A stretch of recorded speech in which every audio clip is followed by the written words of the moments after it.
बच्चों, let's read the question. The question says which of the following statements is or are correct? Statement 1 is for a zero order reaction, concentration R versus time T gives a straight line plot. Statement 2 is for a first order reaction, log R0 by R does not vary linearly with time. Statement 3 is inversion of cane sugar is a pseudo first order reaction. So option A is 1 and 3, option B is 1 only, option C is 2 and 3, and option D is 3 only. So first of all, let us check the key concept of the question.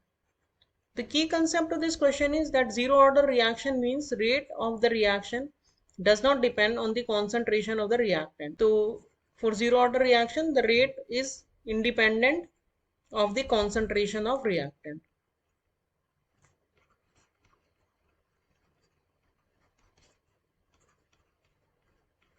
और first order reactions वो होती हैं जिनके लिए rate जो होती है वो डायरेक्टली प्रोपोर्शनल होती है to the concentration of reactant, यानी इसकी पावर 1 के जो पावर होता है उसी को हम ऑर्डर ऑफ रिएक्शन बोलते हैं। तो फर्स्ट ऑर्डर रिएक्शन के लिए ये होता है रेट की डिपेंडेंसी ऑन द रिएक्टेंट्स।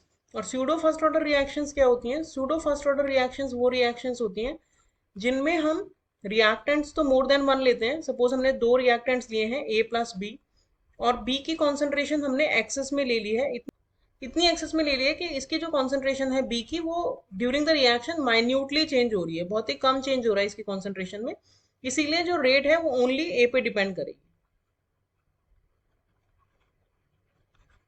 देखने से लगता है कि order of reaction must be 2, but actually में जो ऑर्डर ऑफ द रिएक्शन है वो है 1। तो इस टाइप की रिएक्शंस को हम बोलते हैं स्यूडो फर्स्ट ऑर्डर रिएक्शन। तो अब अगर हम इस क्वेश्चन का कंप्लीट सॉल्यूशन देखें तो सबसे पहले हम जीरो ऑर्डर रिएक्शंस की बात करते हैं, क्योंकि स्टेटमेंट 2 में we are talking about that only. तो जीरो ऑर्डर रिएक्शन के लिए जो इंटीग्रेटेड रेट इक्वेशन होती है वो होती है concentration of reactant at time t is equals to minus KT plus concentration of reactant at zero time. जो R0 है it is showing the initial concentration, zero time पे मतलब इनिशियल कॉन्सेंट्रेशन हो गई, और R जो है it is showing the concentration of reactant at time t। तो अगर इसको हम कंपेयर करें स्ट्रेट लाइन इक्वेशन से which is y is equals to mx plus c, तो y हमारा हो जाएगा r, x हमारा हो जाएगा t यानी टेम्परेचर। तो हमारा जो प्लॉट होगा वो स्ट्रेट लाइन प्लॉट होगा। अगर हम कॉन्सेंट्रेशन r को प्लॉट करें अगेंस्ट t तो it will be a straight line curve, लेकिन कर्व जो होगा वो होगा नेगेटिव स्लोप के साथ, बट होगा स्ट्रेट लाइन। तो ये जो पॉइंट है ये हो जाएगा इंटरसेप्ट विच इज r0, और स्लोप जो हो जाएगा वो होगा माइनस के। तो पहला जो स्टेटमेंट है वो हो गया correct statement because it is the plot between r and t is a straight line curve. दूसरा हमें बात की है फर्स्ट ऑर्डर रिएक्शन की।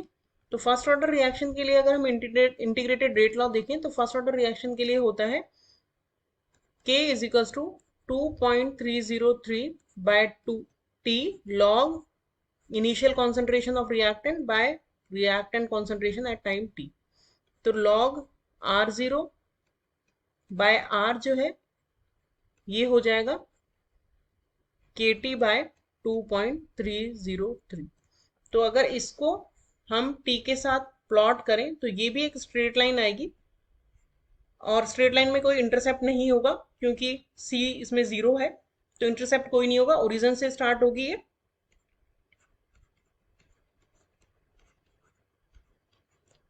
और इसका जो स्लोप होगा वो होगा इक्वल्स टू k बाय 2.303।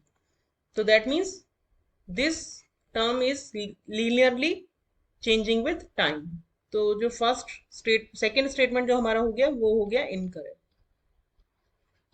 और थर्ड हमें दिया है inversion of cane sugar. Inversion of cane sugar जो होता है उसका ये इक्वेशन होता है, ये केन शुगर का फॉर्मूला है plus water is giving glucose plus fructose. Glucose और फ्रक्टोज दोनों का फॉर्मूला सेम होता है। तो इसमें वाटर जो होता है वो एक्सेस में होता है, इसीलिए जो कॉन्सेंट्रेशन जो रेट होती है it does not depend on the concentration of water. Rate जो होती है वो सिर्फ केन शुगर के कॉन्सेंट्रेशन पे ही डिपेंड करती है। तो this is an example of pseudo first order reaction, क्योंकि रिएक्टेंट दो है लेकिन it is depending on the concentration of one reactant only.